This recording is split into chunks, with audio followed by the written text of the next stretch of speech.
Good afternoon.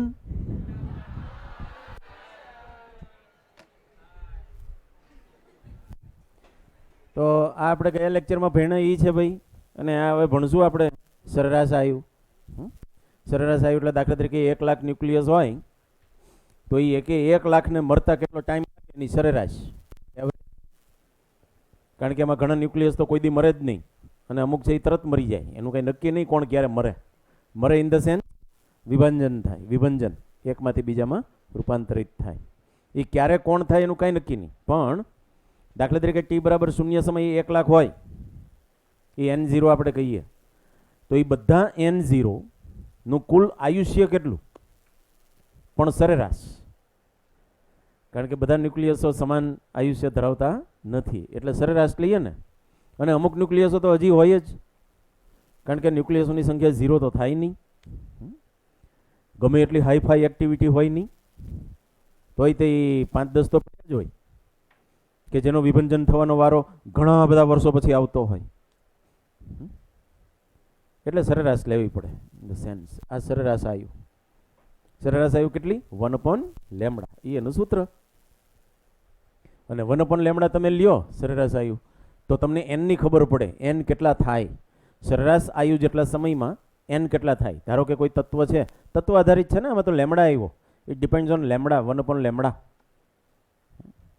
એટલે જુદા જુદા તત્વ માટેના સરેરાશ આયુ પણ જુદા જુદા હોય. ધારો કે કોઈનું સરેરાશ આયુ 10 વર્ષ છે ધારો કે, તો એનો મતલબ 10 વર્ષમાં સંખ્યા કેટલી થાય ખબર? N0/E. 1 લાખના છેદમાં E કરો ને, જો N0 બરાબર 1 લાખ કયો તો 1 લાખ/E થતા જે સમય લાગે ને એ સમયને કહેવાય સરેરાશ આયુ. એવી આપણને ખબર પડે, કારણ કે અહીંયા આપણે ટીની જગ્યાએ 1/λ મૂકીએ એટલે આપણને આમ મળે. એટલે કે n/N0 અવિભંજિત ભાગ 1/E થાય. E એટલે 2.718. આ ઇન્ટર રિલેટેડ છે. જો આ 0.693/λ એટલે 0.693 ટો. હવે ટો મેં તમને 10 વર્ષ આપ્યો હોય તો એનો મતલબ એમ નહીં કે એનો અર્ધાયુ છે એ 5 વર્ષ હોય. એનો અર્ધાયુ હોય 6.93, 0.5 કરતાં અડધા કરતાં વધારે. એવી રીતે તમે આને છેદમાં જવા દો અને આને કરતાં બનાવો તો 1.44 t½ આવે. એટલે ધારો કે કોઈનો અર્ધાયુ 10 વર્ષ હોય તો એનો મતલબ એવો નહીં કે એનો કુલ આયુ છે સરેરાશ આયુ એ 20 વર્ષ હોય. 20 વર્ષ કરતાં ઓછું. કેટલું? 14.4 વર્ષ. તો આ રીતે બંને એકબીજા સાથે સંકળાયેલા છે. MCQમાં ઉપયોગ આવે. બાકી થિયરીની વાત કરીએ આપણે કે ભાઈ આ કેવી રીતે આવ્યું, ક્યાંથી આવ્યું, એની વાત કરીએ કે આ τ = 1/λ. શું વિચાર છે એની પાછળનો, એમ રેડિયો એક્ટિવિટીમાં. તો વિચાર બહુ જેન્યુન છે એમનો, ખોટું નથી. આપણને ખબર કે R = Δn/Δt થાય, રાઈટ? આવી રીતે આપણને ખબર. એટલે જો આપણે Δn જોતા હોય તો આપણે R∆t કરવું પડે, હે ને? હવે R છે એ R0 e⁻λt. R0 ની જગ્યાએ આપણે લખીએ λN0. કોઈ ના પાડે? જો R છે એ λN થતું હોય, આમ થતું હોય તો R0 જે λN0 થાય એવું તો આપણે વર્ષોથી જાણીએ, કારણ કે ગયું લેક્ચર પૂરું થયું અને વર્ષો થઈ ગયા. અને e⁻λt ∆t આ મેં શું લખ્યું કહેવાય? Δn. અને Δt એટલે સમજી લ્યો ને કે પ્રારંભિક સમય t થી માંડી અને અંતિમ સમય t + Δt સુધીમાં વિભંજન પામેલા ન્યુક્લિયસોની અમે સંખ્યા લખી.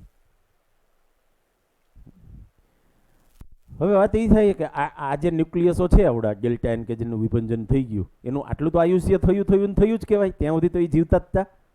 દાખલા તરીકે હું એમ કહું કે 10 વ્યક્તિનું મૃત્યુ 50 વર્ષથી 60 વર્ષની વચ્ચે થાય છે, તો આ 50 વર્ષ ને આ 60 વર્ષ. સમયગાળો કેટલો લીધો? 10 વર્ષ. આ 10 વર્ષમાં એ 10 વ્યક્તિનું મૃત્યુ થાય છે. પણ એ 10 વ્યક્તિનું આયુષ્ય 50 વર્ષ તો થયું ને થયું જ. એ પછી એમનું મૃત્યુ થાય છે, ક્યારે થાય છે એ ખબર જ પડતી. કોઈ છે એ 50 વર્ષ પૂરા થઈને તરત દબી જાય, કોઈ છે એ વળી 1-2 વર્ષ રાહ જુએ. કોનું આ 10 વર્ષ દરમિયાન કોનું ક્યારે વિભંજન થાય છે, એટલે આમાં તો મૃત્યુની જ વાત કરીએ આપણે, એની કાંઈ આપણે ખબર પડતી નથી. પણ એટલું તો ખરું કે આટલું તો આયુષ્ય એ બધાએ ભોગવું. અમે Δn ની વાત કરી. મારે ખાલી કુલ સમય લખવો હોય ને, કુલ આયુષ્ય, તો મારે આને ટી વડે ગુણી નાખવા. દાખલા તરીકે આ કેટલી સંખ્યા છે, કેટલી વ્યક્તિઓ છે, આ મેં 10 વ્યક્તિઓ લખી. આ 10 વ્યક્તિનું દરેકનું આયુષ્ય કેટલું? 50 વર્ષ. તો હું 50 ગુણ્યા 10 કરું તો કુલ આયુષ્ય થયું ને એમનું કુલ કહેવાય. આ સરેરાશ કેવું કુલ એમ. એટલે ખાલી અમસ્તો લખું છું, એનો કોઈ એમ રોલ નથી. તમે આ lambda n0 e race to minus lambda T into delta T ને જો ટી વડે ગુણી નાખો તો આ બધાનું કુલ આયુષ્ય લખ્યું કહેવાય, પણ એ ડેલ્ટા એનનું. હવે આપણે તો ડેલ્ટા એન કેટલા લેવાના છે? n0 minus 0. હે આપણે તો ડેલ્ટા એન કેટલા લેવાના છે? n0 minus 0. એટલે કે બધાને ગુજરી જતા કેટલી વાર લાગ્યા? એટલે આનું સંકલન કરવું પડે. આ જે સમયગાળો છે ને, આ સમય જે આપણે લખ્યું ને, આયુષ્ય લખ્યું ને, આપણે ડેલ્ટા એનનું આયુષ્ય લખ્યું. એને બદલે આપણે કોનું લખવાનું છે? બધા પૂરેપૂરા n0. અને એ તે કેવું લખવાનું છે? સરેરાશ. કારણ કે અહીંયા તમને એ સમજાવવા માગે છે કે એ 50 થી 60 વર્ષમાં કોઈ ગમે ત્યારે ગુજરી જાય. આ ડેલ્ટા એન છે એ 50 થી માંડીને 60 સુધીમાં કોઈ છે એ અલ્પજીવી હોય, કોઈ છે એ દીર્ઘજીવી હોય. હે તો n0 માં એવું હોય ને, દાખલા તરીકે 1 લાખ ન્યુક્લિયસ હોય, એમાં કોણ ક્યારે ગુજરી જાય એનું નક્કી. n0 માંથી 0 થતાં કેટલો સમય લાગે એ આપણે જોવું હોય તો સરેરાશ લેવું પડે. કારણ કે આપણે ખબર છે કે અમુક ન્યુક્લિયસ તો મારા બેટા અનંત સમય સુધી પણ સર્વાઈવ કરવાના છે. અનંત સમય સુધી પણ સર્વાઈવ કરવાના છે. આપણે ખબર કુલ ન્યુક્લિયસની સંખ્યા 0 જ થાય નહીં, પણ એ 1 લાખમાંથી ઘણા એવા હોય કે જે ફટાફટ વિભંજન પામી જાય ને ઘણાને બહુ વાર લાગે. એટલે આપણે કોની વાત કરવી પડે? સરેરાશ. તો સરેરાશ માટે શું કરવાનું હોય? તમારા ક્લાસના વિદ્યાર્થીઓની ઉંમરની સરેરાશ કરવી હોય શું કરવાનું? બધાની. તમે n0 છો, યુ આર n0. તમારી ઉંમરની સરેરાશ એટલે શું કરવાનું? તમારા બધાની ઉંમરોનો સરવાળો છેદમાં તમારી કુલ સંખ્યા છેદમાં તો n0 આવવાના નહીં આવવાના? હે n0 છેદમાં આવે. આ સમય એટલે સરેરાશ જીવન કાળ જે હું લખી રહ્યો છું. અંશમાં શું આવે? અંશમાં એ બધાની ઉંમરનો સરવાળો આવે કે ન આવે? દાખલા તરીકે આટલી ઉંમર છે એ લોકોની કુલ ઉંમર, પણ આનું મારે સંકલન કરવું પડે. કયાથી કયા સમય સુધી? 0 થી અનંત. અને સંકલન જ કરવાનું, હરવાળો ન આવે. કારણ કે આ પ્રક્રિયા સતત પ્રક્રિયા છે, સતત પ્રક્રિયા છે. એટલે આનું મારે સંકલન કરવું પડે. અને કોનું ક્યારે શું થશે કંઈ કહેવાય નહીં. તમારી ઉંમરોનો તો સરવાળો કરીએ આપણે, ત્યાં સંકલન ન કરવું પડે. એટલે અહીંયા સંકલન કરીએ એ સરવાળો કહેવાય. આનું સંકલન કરવું એમાં લેમડા n0 અચળ છે, બહાર કાઢું. સંકલન T e race to minus lambda T અને dt. આ જે કર્યું ને મેં બધાનો સરવાળો કરી નાખ્યો. પણ આમાં મેં સંખ્યા ડેલ્ટા એન કેટલા લીધા કહેવાય? n0. આ n0 માઇનસ 0 છે. આ n0 માઇનસ 0. આ રીતે હું સંકલન કરું અને મને જે જવાબ મળે ને એ મળે 1/λ. આ રીતે આનો ઉદ્ભવ થયો કે ભાઈ સરેરાશ આવ્યું છે એ આટલું લેવું ઓન એન એવરેજ લાઈફ થઈ. પણ એક સરેરાશ આવ્યું જેટલા સમયમાં ન્યુક્લિયસોની સંખ્યા ઈમાં ભાગની થાય અને એક અર્ધાયુ જેટલા સમયમાં ન્યુક્લિયસોની સંખ્યા બીજા ભાગની થાય. હે કે નહીં?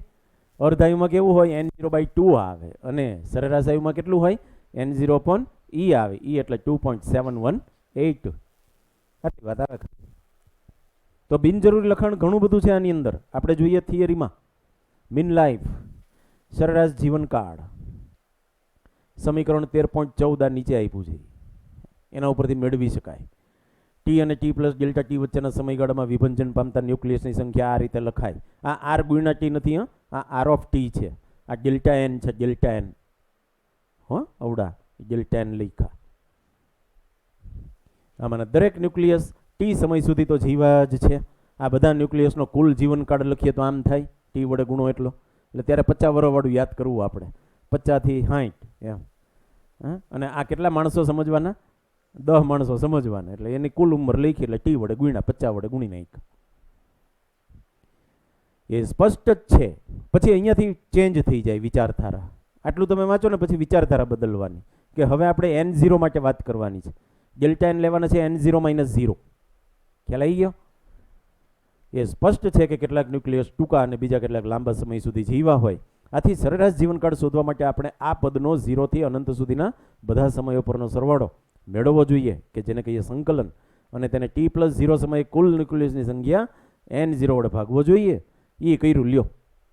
અને પછી લખી નાખ્યું હું કે આ સંકલન કરીને આપણે દર્શાવી શકીએ કે ટો ઇઝ ઇક્વલ ટુ 1/λ.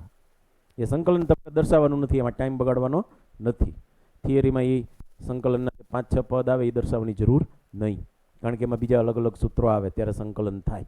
આપણે કરેલું છે પણ બિનજરૂરી એને લખાવતા નથી, કારણ કે એક્ઝામમાં એની જરૂર નહીં. અને આ સંબંધ આપી દીધો 13.18માં જે આપણે અહીંયા લખ્યો એને જરા વિસ્તૃત રીતે લખ્યો છે. અહીંયા છે તો એ જ T half is equal two toe into log natural 2. એમાં એ એક જ વસ્તુ લખી છે, આપણે જરા ઓલાને કરતા બનાવ્યો નામ તેમ. એટલે હું પછી આ એક પેરેગ્રાફ છે જે જાણકારી માટે તમને ખબર પડે કે જે રેડિયો એક્ટિવ તત્વો જેવા કે ટ્રિટિયમ, પ્લુટોનિયમ ટૂંકો જીવનકાળ ધરાવતા હોય. ટૂંકો જીવનકાળ એટલે એની એક્ટિવિટી વધારે હોય. એની એક્ટિવિટી વધારે હોય એટલે લેમડા વધારે હોય. હા, વધુ ક્ષય નિયતાંક ધરાવતા. એમના અર્ધાયુ ઓછા, એના સરેરાશ આયુ ઓછા.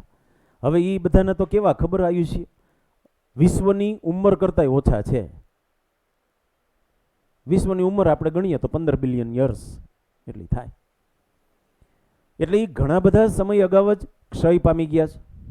એટલે અત્યારે કુદરતમાં અવેલેબલ નથી. એ બધા ગયા હોય અવેલેબલ 5-10 પડ્યા હોય ક્યાંક કે જેનો હજી વારો આવવાને ઘણા સમય સુધી જીવિત રહે, અનંત સમય સુધી. એવા 5-10 ક્યાંક પડ્યા હોય પણ એ આપણે દેખાય નહીં. એટલે આપણે કે કુદરતમાં અવેલેબલ નથી. બાકી હું એમ કહી શકું કે આ રહ્યું પ્લુટોનિયમ, અહીંયા આ 10 ન્યુક્લિયસ પડ્યા પ્લુટોનિયમના જ છે, જાઓ લઈ જાઓ, બસ કહી શકાય.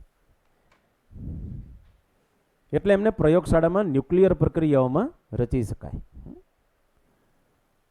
બાકી વાત થિયરીની આજની તારીખમાં કાંઈ નથી. આ 1C5 કેવા C5? 1C5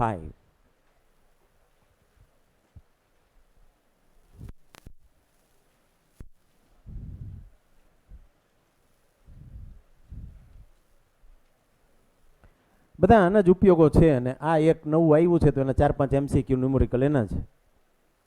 બાકી બધું આ જ છે.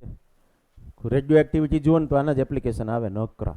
એટલે તમને આ ગયા લેક્ચરમાં ભણ્યા ને એ તમને વ્યવસ્થિત પાછું યાદ દેવડાયું એમ કહો ને તો હાલ, જે જરૂરી છે.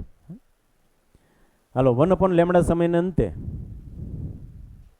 કોઈ રેડિયો એક્ટિવ તત્વના નમૂનામાં મૂળ જથ્થાના કેટલા ટકા અવિભંજિત છે. એટલે મારે શું કરવાનું? n/n0 કયા સમયે? t ઇઝ ઇક્વલ ટુ ટો એટલે કે 1/λ. કેટલા મળે? 1/e. n/n0 કરું તો મને કેટલા મળે? 1/e મળે કે ન મળે? હે, એ થયો ભાગ અને એને 100 વડે ગુણો તો ટકા. અવિભંજિત ટકા. તો વિભંજિત ટકા કેટલા? બીજો પ્રશ્ન. 100 માંથી એને બાદ કરો. એ MCQ માટે, પણ એનું અર્થઘટન ક્લિયર હોવું જોઈએ. તમને એમ પૂછવામાં આવ્યું છે કે ધારો કે વિભંજિત ન્યુક્લિયસોની સંખ્યા ડેલ્ટા n, એને હું n ડેશ કહું, તો તમને પૂછ્યું હું ખબર છે બીજામાં તમને આમ પૂછ્યું કહેવાય આ અવિભંજિત ભાગ અને એને 100 વડે ગુણીએ તો અવિભંજિત, સોરી આ વિભંજિત ભાગ અને એને 100 વડે ગુણીએ તો વિભંજિત ટકાવારી. આ પૂછ્યું જ તમને, આ ખબર હોવી જોઈએ. આ n ડેશની જગ્યાએ શું લખાય? n0 minus n. n કેટલા છે આ સમયે? આટલા અપોન n0. એટલે આ તમને શું મળે? n0 કોમન નીકળે બરોબર, અને નીચે ઉડી જાય 1 - 1/e. 1 - 1/e એટલે e - 1/e. એને ગુણ્યા તમે 100 કરો ને, એટલે આને તમે 100 માંથી બાદ કરો ને જે જવાબ આવે ને એ આવે. પણ MCQમાં 100 માંથી બાદ, અને આ ન્યુમેરિકલમાં આ રીતે કરજો એકવાર એટલે તમને ખબર પડે. વિભંજિત એટલે પ્રારંભિક -n. ઓકે, એ વારે વારે થોડું રિવાઇઝ થાય એ જરૂરી છે. આજના દિવસમાં એનો ઉપયોગ વધારે આવશે. Than 2B 15.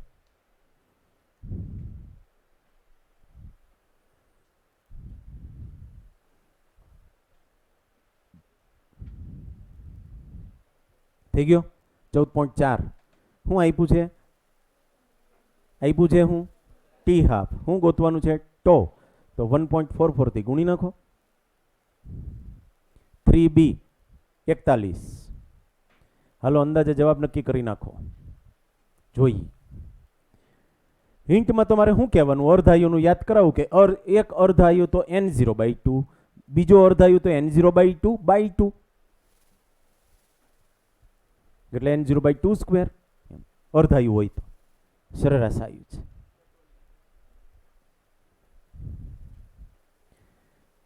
અને n0 ને બદલે m0 છે. m is equal two m0 something.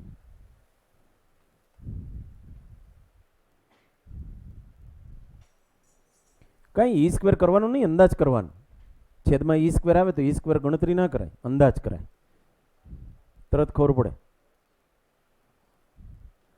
એટલે કહું રફ વર્ક વગર એમ.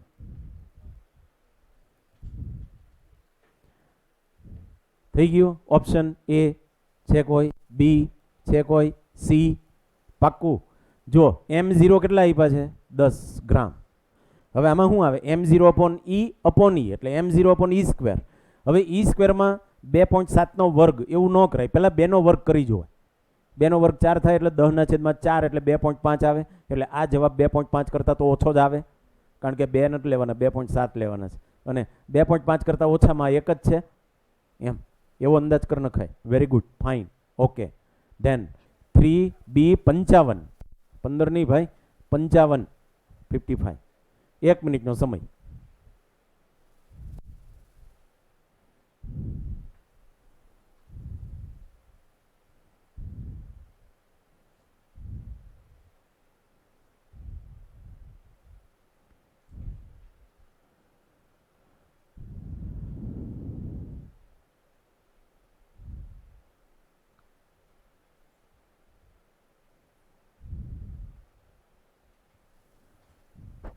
આનો જવાબ તમને બોર્ડ ઉપરથી જ મળી જાય. બોલો, કાંઈ રફ વર્ક ન કરો ને ખાલી બોર્ડ જુઓ ને, તમને જવાબ મળી જાય. અને એ બોર્ડમાં તે પાછો આ બાજુનો ખૂણો હોય ને એ જુઓ ને, આ બાજુનો નહીં, આ બાજુનો ખૂણો, જવાબ મળી જાય. બોલો.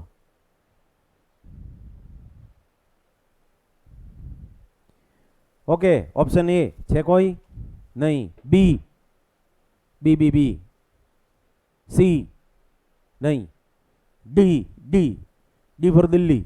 યસ. જો આ જે 5 મિનિટ આપી છે ને એ ટો આપ્યા કહેવાય. શું આપ્યા કહેવાય? ટો. અને આપણે જે ગોતવાનું છે ને એ ટી હાફ ગોતવાના છે. શું ગોતવાનું છે? T half. કેટલા સમયમાં એક્ટિવિટી અડધી થાય એમ કીધું ને, એટલે આ ટી હાફ અને આ ટો, આ રહ્યો. અને લોગ નેચરલ 2 એટલે તો તમને ખબર જ હોય, હે, પાયો ઈ લોગ 2, પાયો ઈ, એમાં સી ના આવે, શું આવે? ડી આવે. તમે જે જુઓ છો એ લોગ ટેબલમાં જુઓ છો એ અવડું સીમાં આપ્યું સી, પણ એને જે 3.303 વડે ગુણો છો એ આ ડીમાં આપ્યું છે એ. Okay okay okay okay, fine. Then 1d10, 1d10. Hint આપી દઉં, હિન્ટ આપી દઉં. આ સૂત્રનો ઉપયોગ કરવાનો. n0 હરખા છે તો જેના લેમડા વધારે એના r0 વધારે. તમને પૂછ્યું છે કોની એક્ટિવિટી વધારે, વાયની કે એક્સની? તો જેના લેમડા વધારે એની પ્રારંભિક એક્ટિવિટી વધારે. લેમડા કોના વધારે એ તમારે નક્કી કરવાનું પહેલા વાક્ય ઉપરથી.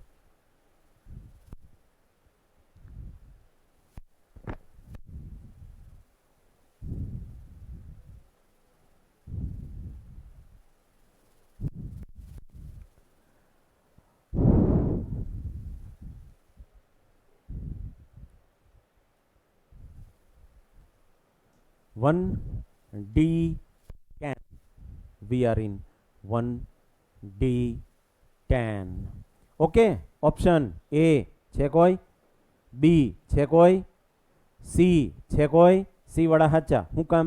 કારણ કે વાય માટે લેમડા વધારે થશે. શું કામ વાય માટે લેમડા વધારે થશે? કારણ કે એમણે લખ્યું છે 0.693 upon lambda x is equal to 1 upon lambda y. આમ લખ્યું છે પહેલા વાક્યમાં. હવે આમાંથી લેમડા વાયને કરતાં બનાવો તો 1.44 લેમડા એક્સ આવે. કેટલું આવે? હા, તો કોણ? વાય નો તો લેમડા વધારે છે તો વાયની એક્ટિવિટી વધારે જ હોય, હે કે નહીં? પ્રારંભિક એક્ટિવિટી એની વધારે જ હશે, કારણ કે n0 તો હરખા છે, યાને કે C. Okay, fine, good. Then 3a17, 2b4. કેવા? b4, 2b4 થાય. હું ખબર ઘણાને n નું સૂત્ર છે ને આ જ દેખાય, આ એક જ દેખાય n નું સૂત્ર. એ ભૂલી જ જાય કે આમાં પણ એન રહેલો જ છે, N is equal to R upon lambda પણ થાય. આટલી હિન્ટ આપું, બાકીનું કામ તમે વિચારો જોઈ. આપણે તમને તક આપી જ છે આજે.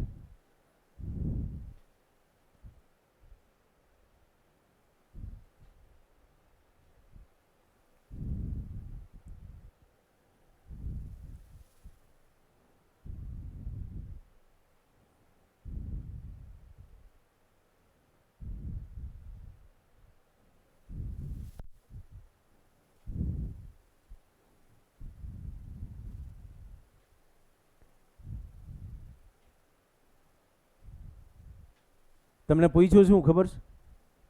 હું પૂછ્યું છે? કેટલા ગયા હાથ ઊંચો કરો જોઈ. તમને પૂછ્યું છે હું? આમ આમ વાંચીને ખબર પડે હું પૂછ્યું છે? ડેલ્ટા એન પૂછ્યા છે. તો ડેલ્ટા એન એટલે N1 માઇનસ N2 ન થાય? N1 માઇનસ N2 ન થાય.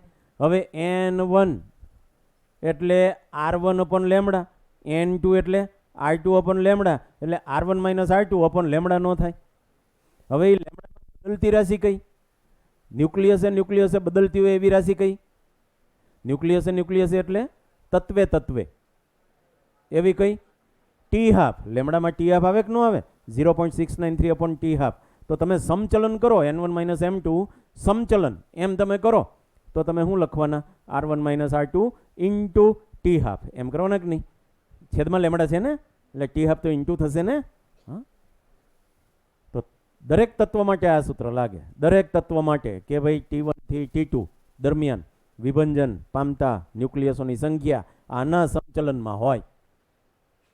કારણ કે એમાં ટી હાફ બદલાય ને તત્વે તત્વે, એટલે આપેલ તત્વ માટે ઓકે ટી હાફ અચળ હોય એટલે તમને એમ થાય બી આવે, પણ આ આપેલ તત્વ માટે નથી કરવાનું, આપણે વ્યાપક કરવાનું છે. હા, તો એની રીત તમને લખાઈ દઉં. હે, આ યાદ આવવું જોઈએ, બાકી આ ભૂલી જાય છે છોકરાઓ. કહું તમને સાચું કહું, તમને પૂછ્યું છે આ કરવાનું, આમ આમ કરો એટલે તમે સીધું આને ઉપાડવાનું, આમ. ખ્યાલ આવ્યો? અને એટલે જો ચલન કરો તો શું થાય? I2 ઇન્ટુ તો લખો એટલે લખી નાખો, મને વાંધો નથી. બુકમાં નહીં, જ્યાં તમે નોંધ્યું ને 2P4 ત્યાં 3 મહિના પછી ભૂલી જાઓ. આ યાદ જ નથી આવતું. કહું, આ મારો અનુભવ છે, આને જ પકડી રાખે છે. આ યાદ જ નથી આવતું એક્ટિવિટીના સ્વરૂપમાં. એટલે બીજો કોઈ મારો ઉદ્દેશ નહીં, અને એમાં હિન્ટ આપી નથી. ખોટો તમારો પછી ટાઈમ બગડે એ વખતે અમારી પાસે આવીને હોય નહીં કાંઈ.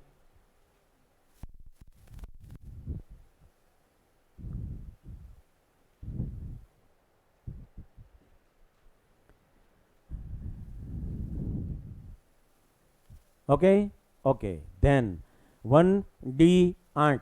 આની હું તમારી સામે 3 રીત રજૂ કરીશ. તમને જે સહેલી લાગે એ તમારી. Okay okay.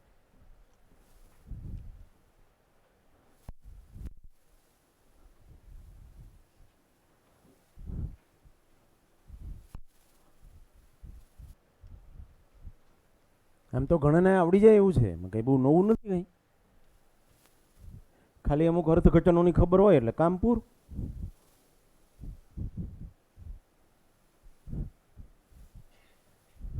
જુઓ, તમને એમ કીધું છે કે એક સમયે, ધારો કે ટી સમયે આ NX અને NY નો ગુણોત્તર 1/15 થાય છે. એટલે પહેલું સ્ટેપ તો આમ થયું. હવે NY એટલે વાયની સંખ્યા એટલે એક્સના વિભંજન પામતા ન્યુક્લિયસોની સંખ્યા થાય કે નહીં? કારણ કે એક્સ વિભંજન પામે એ જ વાય બને. એટલે હું આની જગ્યાએ આમ લખી શકું કે નહીં?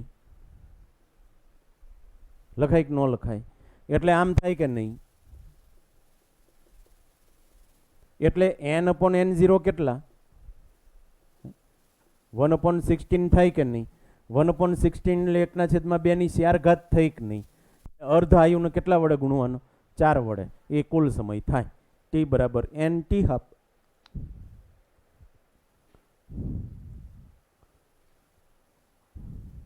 હવે બીજી રીત નંબર 2. પહેલા તો થઈ ગયું, 12 થઈ ગયા, 12 કલાક જવાબ પૂરો. રીત નંબર 2, T લખો, NX લખો, NY લખો અને NX/NY લખો. અહીંયા કરો 0, n0, આ 0, આ અનંત, આ t હાફ, આ n0/2, આ પણ n0/2, આ 1, 2t હાફ, તો આ n0/4, અને વિભંજિત કેટલા? આટલા વિભંજિત કેટલા? 3n0/4, એટલે ઈ આ થયા. અને ગુણોત્તર હાલો પછી 3t હાફ, તો અહીંયા n0/8, અહીંયા 7n0/8, ત્યાં 1/7, 4t હાફ, n0/16, 15n0/16, 1/15, અટકી જાઓ, તમારો સમય તમને મળી ગયો 4t હાફ. રીત નંબર 2. અને રીત નંબર 3, જે ગુણોત્તર આપ્યો છે એમાં જે છેદ છે ને, છેદ, એમાં 1 ઉમેરી દો એટલે n મળી જાય. આ છેદ મળી ગયો તમને. 15માં 1 ઉમેરી દો એટલે 16 મળ્યા. 16 એટલે તમને n મળી ગયો કેટલા? 4. 4 વડે ગુણો અર્ધાયુને, ફિનિશ. કઈ રીતે? હેલામ હેલી. હવે અહીંયા 1/7 આપ્યો હોય તો આનો જવાબ શું આવે? 3 તેરીને 9. એમ ખ્યાલ આવી ગયો? અહીંયા 1/31 આપ્યો હોય 3 × 5 = 15 થઈ ગયું ને? તો કેવી ખબર પડે કે 1 ઉમેરી દો એ તમારે ટોટલ છેદ મળી ગયો એટલે 2ની ઘાત તમને મળી જાય એટલે વાત થઈ જાય પૂરી. તો 3 રીત મેં રજૂ કરી, એમાંથી આઈ થિંક સરળમાં સરળ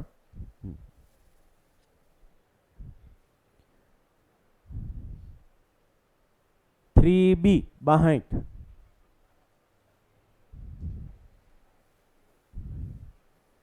રીત નંબર 3 નો ઉપયોગ એમ કે છે કે આ 7માં 1 ઉમેરો 8 થાય, એટલે આને 3 વડે ગુણવાના થાય. તમારો જવાબ 60 વર્ષ. ફિનિશ. પણ શું પૂછ્યું છે? હવે રકમ વાંચી લ્યો. કઈ રીતે? એને મારું કહેવાનું શું છે, રકમ વાંચ્યા વગર આના જવાબ થતા હોય, પણ હવે રકમ વાંચો કે આમાં હું કહેવા માંગે છે.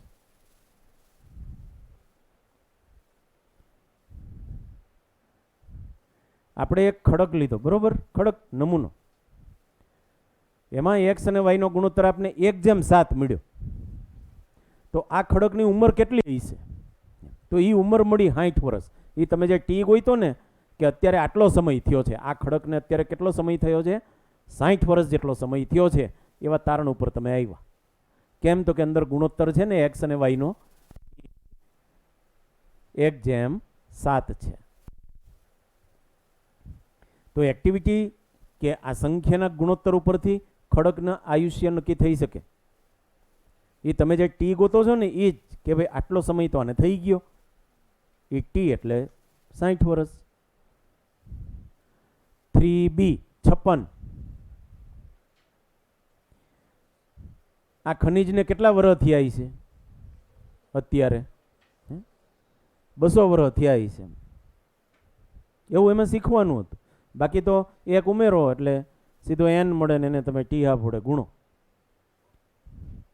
3b 64 64. આપણે અર્ધાયુની વ્યાખ્યા કેવી ખબર છે?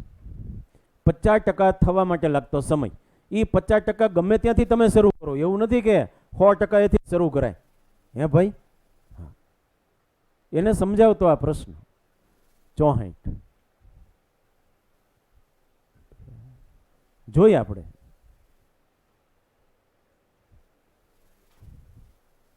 હમણાં બોલી ઓપ્શન આમાં થોડું સ્માર્ટ વર્ક આવે. બાકી કેલ્ક્યુલેશન થાય ન થાય એવું નહીં, પણ એમાં જરા વાર લાગે. T2 - T1 મેળવવામાં જરા વાર લાગે.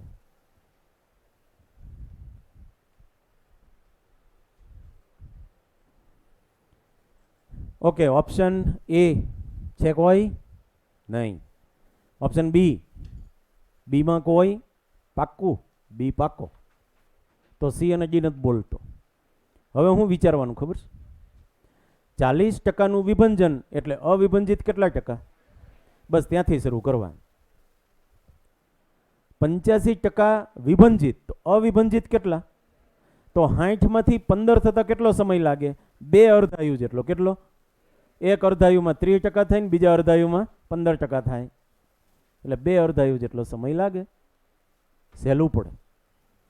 બાકી તો તમે આમ આ રીતે કરો, n/n0 is equal two 2n કે e−λt જે કરવું હોય એમાં તમે t2 - t1 ગોતો, તમારી ઈચ્છા, પણ એમાં વાર લાગે. હે, એટલા માટે આ રીત આપી, સરળ રીત. અને ગમે ત્યાંથી શરૂ થઈ શકે ને ભાઈ, તમારે તો વ્યાખ્યાને પકડી રાખવાની કે ભાઈ 50% થાય એટલે કે અડધા થાય, એના માટે જે સમય લાગે એને અર્ધાયુ કહેવાય. 2b 5.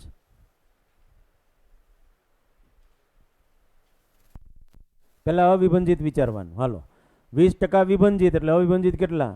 80. 80% વિભાજિત તો અવિભાજિત કેટલા? હવે 80 માંથી 20 સુધી તમે જાઓ, કેટલો સમયગાળો થાય? 2t½ જેટલો. એટલે 80 માંથી 40 થાય ને 40 માંથી 20.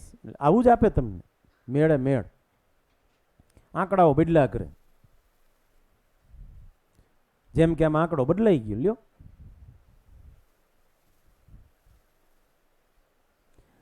%33 વિભાજિત એટલે અવિભાજિત કેટલા? 67%. 67% વિભાજિત તો અવિભાજિત કેટલા?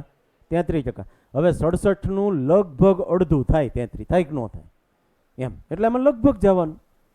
તમારો જવાબ 20 ની નજીક જ આવે. ખ્યાલ આવ્યો? એક્ઝેક્ટ જવાબ મેળવો તો 20 ની નજીક જ, એક જ અર્ધાયુ જેટલો સમય લાગે. 3a 21.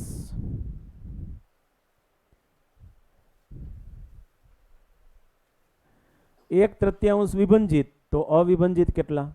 2/3. 2/3 વિભાજિત તો અવિભાજિત કેટલા? 1/3. હવે 2/3 ના અડધા કરો તો 1/3 થાય કે ન થાય? યાને કે એક અર્ધાયુ જેટલો સમય લાગે. અને એવો ત્યાં છે, ઈ જ છે 2b7. ખાલી t1 અને t2 ની માહિતી ઉપર નીચે કઈ રીતે, એનાથી હું ફેર પડે.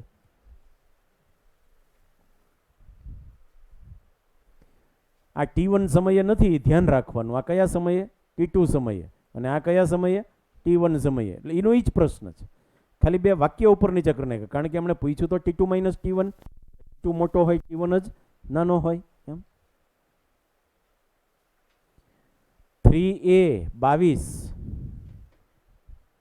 ગયા લેક્ચરમાં હોમવર્કમાં આપ્યો હતો, એટલે ds લખ્યું છે, ડાઉટ સોલ્યુશન તરીકે હું અત્યારે આને લઈ રહ્યો છું.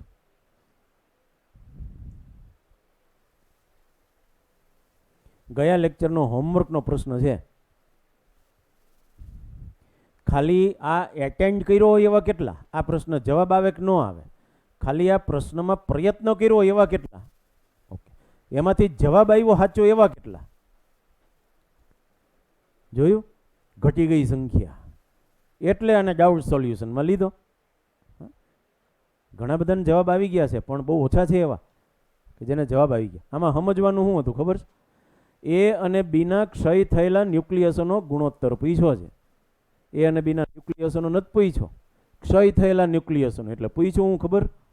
હે, ΔNA આમ પૂછ્યું છે, ΔNA, ΔNB. એટલે ΔN એમાં શું થાય ખબર છે? n0 - n0.2⁴ થાય. બોલો, કારણ કે પહેલામાં n છે ને એ 80/20 થાય, અને આમાં શું થાય? n0 - n0.2² થશે. અને આનું તમે સાદુરૂપ આપો ને એટલે 5/4 આવી જ જાય.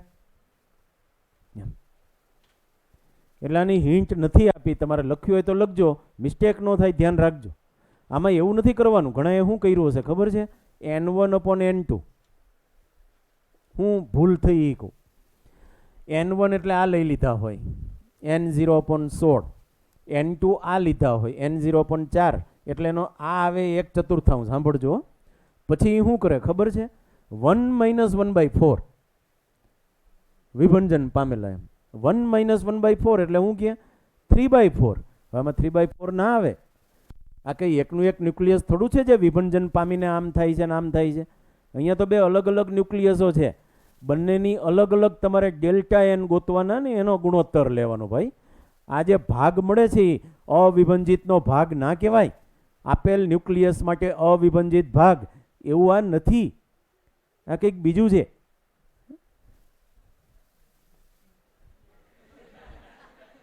A23 તમને આપી 2 મિનિટ કેટલી અને 10 રૂપિયાનું રોકડું ઇનામ. એ પછી નક્કી કરશું.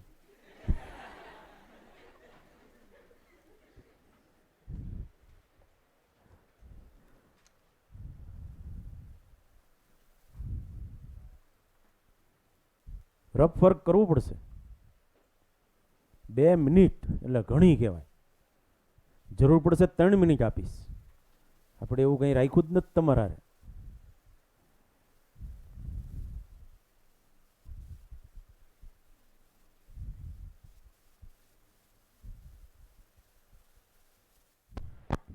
આમાં log 2 દેખાય એના ઉપરથી ખબર પડે કે આપણે શું કરવું જોઈએ. 2 ની n ના ઘાતમાં જવું જોઈએ, સારું પડે. આ સાથે 2 મિનિટ પૂર્ણ જાહેર કરવામાં આવે છે કારણ કે ઘણા બધા ફ્રી થઈ ગયા છે, કંટાળી ગયા. Option A very good, fine, good. નથી આવ્યું એના વાંધો નહીં, થોડું સાદા રૂપમાં ગરબડ થાય. તમને પહેલા તો એ ખબર પડી બધાને એન બી અપોન એન એ એટલે હું એન બી અપોન એન એ એટલે આ એ આપ્યું છે કેટલું 0.3 આપ્યું છે ને. તો આ એન 0 અપોન એન એ -1 ઇઝ ઇક્વલ ટુ 0.3. તો એન 0 અપોન એન એ કેટલા થાય 1.3 થાય. તો એન એ અપોન એન 0 કેટલા થાય, આપણે એન અપોન એન 0 કરીએ એ કેટલા થાય, એ થાય 1/1.3 કે જેને તમે કહો 1/2 ની n ઘાત. n એટલે t અપોન ટો હાફ. હવે તમે આ બેને હરખાવ્યા બરોબર. તો આને જો કરતા બનાવો તમે તો ટી અપોન ટી હાફ બે બાજુ લોગ લેવાનો ને. Log natural 2 is equal two log natural 1.3. પતી ગયું. હવે લોગ નેચરલ લ્યો કે લોગ લ્યો અને હું ફેર પડે લે 2.303 તો અમથે ઉડી જવાનું. ફિનિશ. આટલું હતું. Okay okay. આ લેવલ 3B નો 61મો તમારે જાતે કરવાનો છે, સોલ્યુશન જોયા વગર. એમાં સોલ્યુશન આપ્યું છે પણ એ જોયા વગર. ઓકે. 1B7 કેવા B7 1B7 સરળ પ્રશ્નોનો મારો.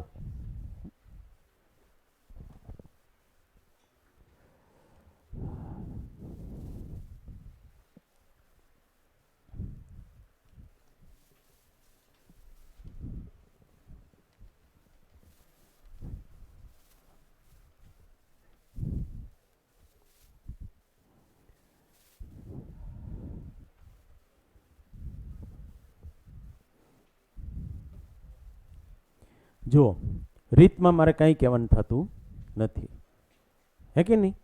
R upon R0 is equal to E raise to minus lambda T.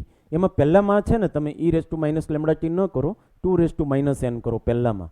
કારણ કે 3.125 100 એટલે 1/32 થાય.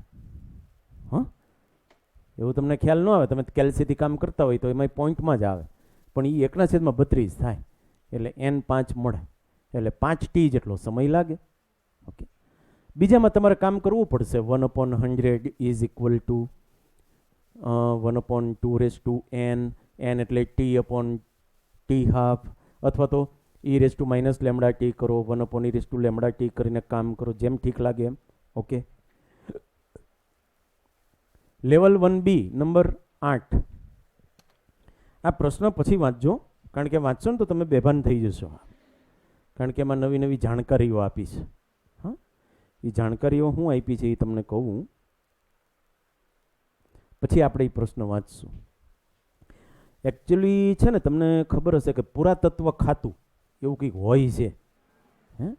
અને પુરાતત્વ વિભાગના માણસો શું કરે ખબર છે, ક્યાંક કંઈક જૂની સંસ્કૃતિ મળી આવે ને એના અવશેષોનો અભ્યાસ કરે. એના ઉપરથી એને ખબર પડે કે એ અવશેષ કે જેનો એ અભ્યાસ કરી રહ્યા છીએ એ જીવતું ક્યારે હશે, એટલે કે કેટલી ઉંમર થઈ એને, અને એ હેના ઉપરથી ખબર? કાર્બન ડેટિંગ, એ રીતનું નામ છે કાર્બન ડેટિંગની રીત. એટલે એમાં જે કોઈ પણ સજીવ હોય ને એમાં કાર્બન હાજર હોય. કાર્બન 12 એ સ્થાયી છે અને કાર્બન 14 અસ્થાયી છે. એટલે એમાં એક્ટિવિટી થયા કરે કાર્બન 14ની થોડી ઘણી હોય, ઓછી એક્ટિવિટી કોઈ પણ સજીવમાં લગભગ એ 15 વિભંજન પ્રતિ મિનિટ હોય. અને કેટલામાં? 1 ગ્રામમાં. કારણ કે એક્ટિવિટી લ્યો ત્યારે તમારે જથ્થો નિશ્ચિત રાખવો પડે, હે ને? જથ્થો વધે તો પાછી એક્ટિવિટી ખબર ને, R = લેમડા n એમ. એટલે 1 ગ્રામનું પ્રમાણ રાખે આ લોકો જનરલી, કે ભાઈ સજીવ હોય ને તો 1 ગ્રામમાં એક્ટિવિટી 15 વિભંજન પ્રતિ મિનિટ એમ હોય. હવે અત્યારે જે અવશેષ લેવામાં આવે એનો 1 ગ્રામનો નમૂનો લઈએ અને એ એક્ટિવિટી નોંધાય 9 વિભંજન પ્રતિ મિનિટ. આ એક્ટિવિટી ઘટવાનું કારણ શું ખબર? એક્ટિવિટી આમ તો અચળ રહેતી હોય, જ્યાં સુધી પદાર્થ સજીવ હોય ને ત્યાં સુધી એક્ટિવિટી અચળ રહે, કારણ કે એ વાતાવરણ સાથે આંતરક્રિયા કરતું હોય, એનું બોડી હોય નહીં. પણ પછી ગુજરી જાય ને એટલે એનું બોડી વાતાવરણ સાથે આંતરક્રિયા ન કરે એટલે એની એક્ટિવિટી ઘટતી જાય. એમ ઘટતા ઘટતા આ સમયે કેટલી પોગી? 9 વિભંજન પ્રતિ મિનિટ. એટલે તમને R0 કેટલા કહેવાય? એ અવશેષ જ્યારે જીવતું હોય છે ત્યારે એની એક્ટિવિટી 15 છે. અત્યારે એની એક્ટિવિટી કેટલી છે? 9. ઉપરાંત હું તમને એમાં જે કાર્બન છે એનો અર્ધાયુ આપી દઉં તો R = R0 e lambda t. એના ઉપરથી તમને t મળી જાય કે ન મળી જાય? એ t એટલે શું? એ t એટલે આ જે અવશેષ મળ્યો એનું આયુષ્ય, કે ભાઈ આ આટલા વર્ષ પહેલા જીવતો હતો. દાખલા તરીકે આપણે મોહેન્જો-દરો જઈએ તો મોહેન્જો-દરોની અંદર સિંધ સંસ્કૃતિના અવશેષો પડેલા છે. હવે એ સિંધ સંસ્કૃતિ છે એ 4225 વર્ષ પહેલાની છે. કેવી રીતે ખબર પડી હોય? એ 4225 આવ્યા હોય ગણતરી કરતા, ટી ગોઈતા હોય ને કેટલા આવે? 4225 આવે એમ. કારણ કે અર્ધાયુની ખબર હોય કાર્બનની, એમાં કાર્બનને ટાર્ગેટ બનાવવાનો હોય. કાર્બનના અર્ધાયુની ખબર હોય એટલે લેમડાની ચિંતા નહીં. અને R અને R0 તો 15 જ લેવાનો હોય. R અત્યારે માપ્યો હોય કે ભાઈ ચાલો 9 થાય છે એટલે વાત પૂરી થઈ ગઈ.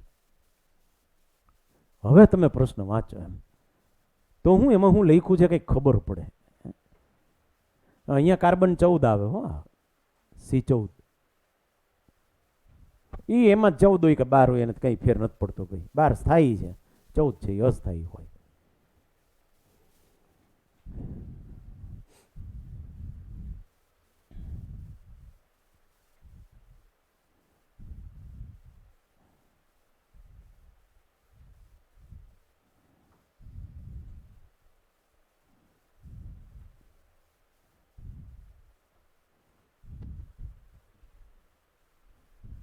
હવે તમને છે ને આ બધું સમજાય કે એમાં હું લખે છે, માહિતી હું આપે છે.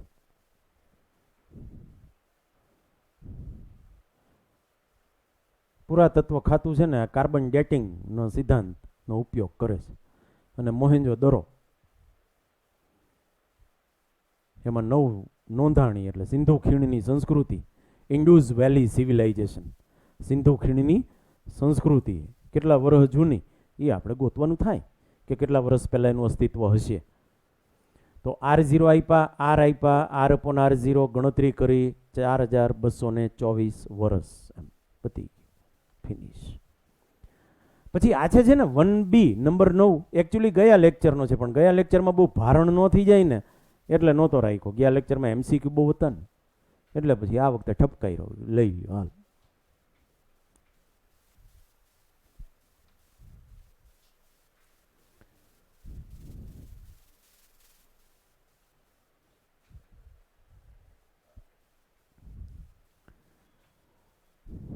જોઈ લીધું ગયા વખતનો જ છે. R = lambda n. ઓકે, એના ઉપરથી n મળી જશે અને n મળે એના ઉપરથી m મળે. n/n = m/m0. તો આમાં m ગોતવાના છે, જથ્થો ગોતવાનો, જથ્થો, દળ. પછી 1B 25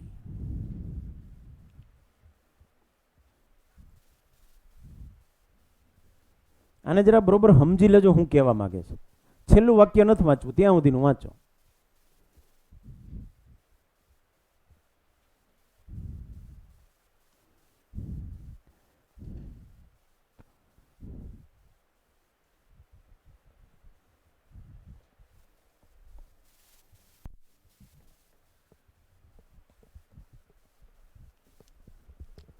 આ એક છે ને ફોસ્ફરસનો સ્ત્રોત છે કે જેની અંદર P32 પણ હાજર છે અને P33 પણ હાજર છે. એનો પરમાણુ ક્રમાંક 15 છે. બેનો અર્ધાયુ આપ્યો છે. પ્રારંભમાં 10% ક્ષય કોનામાંથી આવે છે? P33 માંથી. એનો મતલબ એમ કે પ્રારંભમાં આમાં 10% P33 છે અને 90% P32. આ વસ્તુ ક્લિયર થઈ? હું બોલ્યો આ ક્ષયનું મૂલ્ય નથી આપ્યું કે ભાઈ 10% ક્ષય નોંધાણો, એમ નહીં. ખ્યાલ આવે છે? એ શું છે? પ્રારંભમાં જે ક્ષય આવે છે એ કોનામાંથી આવે છે? એ P33 માંથી આવે છે. એટલે આમાં 10% કોણ છે? P33 અને 90% કોણ હોય? P32. એટલે જો આની પ્રારંભિક સંખ્યાને હું x કહું તો આની પ્રારંભિક સંખ્યાને મારે શું કહેવું પડે? 9x. એટલે કે આના કરતાં 9 ગણા હાજર છે શરૂઆતમાં. હવે છેલ્લું વાક્ય વાંચો.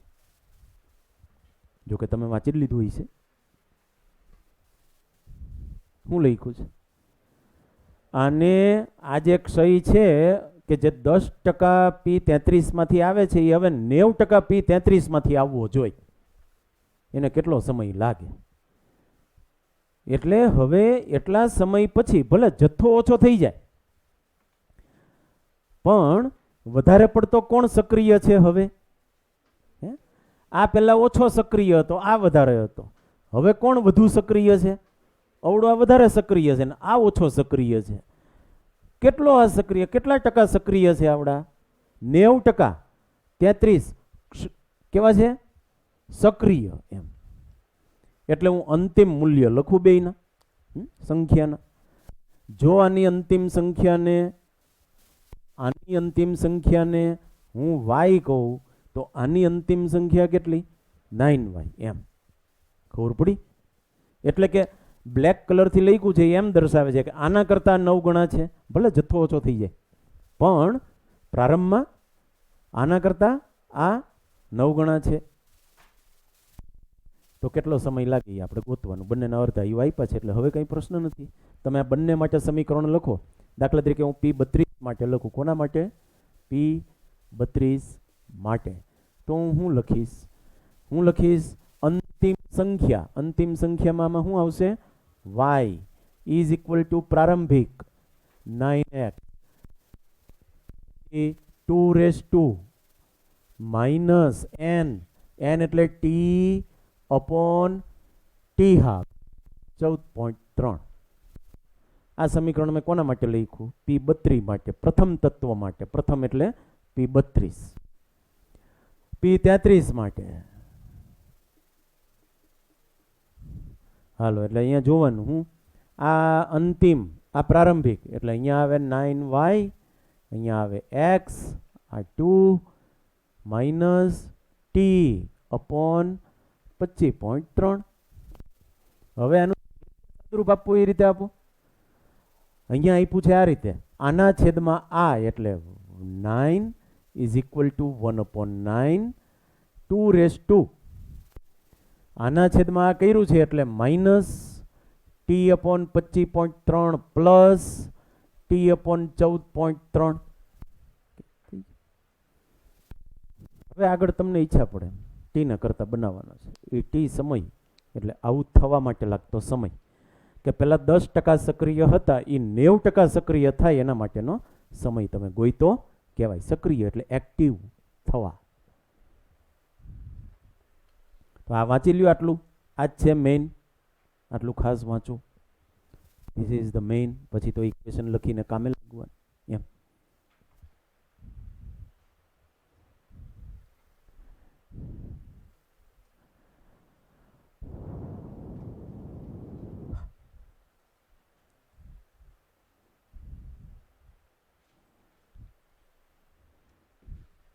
મેં એને આ રીતે લખ્યું સારું પડે. હવે આ વ્યાપક રીતે લખ્યું કહેવાય. આ ગમે એને લાગુ પડે. અહીંયા ગુણાકારની નિશાની આવી કરી n બરાબર n0 ગુણ્યા 2 ની minus t upon t half. પછી પ્રથમ માટે આમ આ પ્રથમ માટે, પ્રથમ એટલે P32, બીજા માટે આમ આ બીજા માટે, ભાગાકાર કરતા તેમ અને તેમ કરો એટલે T મળે, બે બાજુ પછી લોગ લેવા પડશે, લોગ લઈને કામ કરો જેમ ઠીક લાગે એમ. તમને એમને બેની ઘાતું આવડતી હોય મોઢે તો એ રીતે તો લોગ લઈને. પછી ZB લેવલ 4 નંબર 1 જાતે,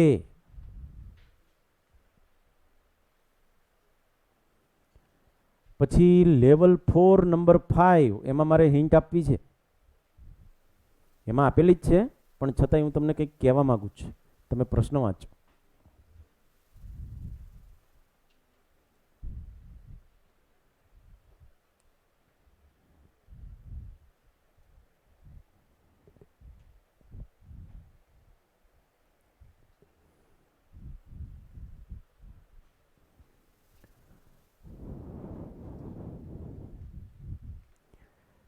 દાખલા તરીકે તત્વ એકનું એક હોય, યુરેનિયમ છે ધારો કે, પણ યુરેનિયમના અમુક ન્યુક્લિયસો આલ્ફા ક્ષય વિભંજન પામતા હોય, આલ્ફા ઉત્સર્જનને કારણે વિભંજન પામતા હોય, અને અમુક ન્યુક્લિયસો બીટા ઉત્સર્જનને કારણે વિભંજન પામતા હોય. તો એમનો આલ્ફા ઉત્સર્જન માટેનો લેમડા અને બીટા ઉત્સર્જન માટેનો લેમડા અલગ અલગ હોય, એટલે એમના અર્ધાયુ પણ અલગ અલગ હોય. તો શું કરવું? આપણે અર્ધાયુ કયો લેવો? બંનેનો. આને છે ને, આને શાખા વિભંજન કહેવાય. હું કેવું વિભંજન? શાખા વિભંજન, કે અમુક આલ્ફાથી વિભંજિત થાય અને અમુક બીટાના ઉત્સર્જનથી વિભંજિત થાય. ત્યારે સંયુક્ત લેમડા છે ને એ સરવાળા તરીકે લેવામાં આવે. ખ્યાલ આવી ગયો? ખબર પડી? તો પછી અર્ધાયુ કેવી રીતે લેવામાં આવે એ તમને ખબર પડી જાય. દાખલા તરીકે તમારે આ સંયુક્ત પરિણામી લેમડા લેવો હોય ને તો આમ લેવાય. ખ્યાલ આવી ગયો તમને? તો પછી અર્ધાયુમાં શું કહેવાનું થાય તમારું? આ સંયુક્ત અર્ધાયુ તો શું થાય? 1/T½ કોના માટે? આલ્ફા માટે, પ્લસ 1/T½ કોના માટે? બીટા માટે. એવી રીતે સરેરાશ આયુ લેવો હોય તો 1/τ ઇઝ ઇક્વલ ટુ 1/τ1 પ્લસ 1/τ2. એટલે તમારે છે ને આ જોતું હોય તો અંશમાં આ બેનો ગુણાકાર, છેદમાં આ બેનો સરવાળો, એ આપ્યા છે અર્ધાયુ. એ બેનો ગુણાકાર અંશમાં ને છેદમાં એનો સરવાળો, એ કુલ અર્ધાયુ કહેવાય. પછી તમે T is equal two N/T½ કરો તો ચાલે. અથવા તો તમે આને પકડો કે જ્યાં લેમડા આવે ત્યાં તમારે શું કરવાનું? બંને લેમડાનો સરવાળો, એટલે 0.693 અપોન 1620 પ્લસ 0.693 અપોન 810 લેમડાની જગ્યાએ એવું લેવાય. તો આ તમારે ક્યાંય આવ્યું નથી થિયરીમાં, એટલે મેં તમને કીધું કે આ એને લગતો પ્રશ્ન છે. એમાં હિન્ટ આપી છે, એમાં જુઓ લેમડાની અંદર બેનો સરવાળો કર્યો. જુઓ આ લેમડા આવ્યા ને તો બે લેમડાનો સરવાળો કર્યો. તમને આ રીત ફાવે તો આ રીત કરજો. તમારે T½ મેળવી લેવો હોય, T½ અને એ રીતે જવું હોય તો એ રીતે. ઓકે. પછી લેવલ 4 11 એમાં કંઈ કહેવાનું નથી, અને આ છે હોમવર્કની સ્લાઇડ.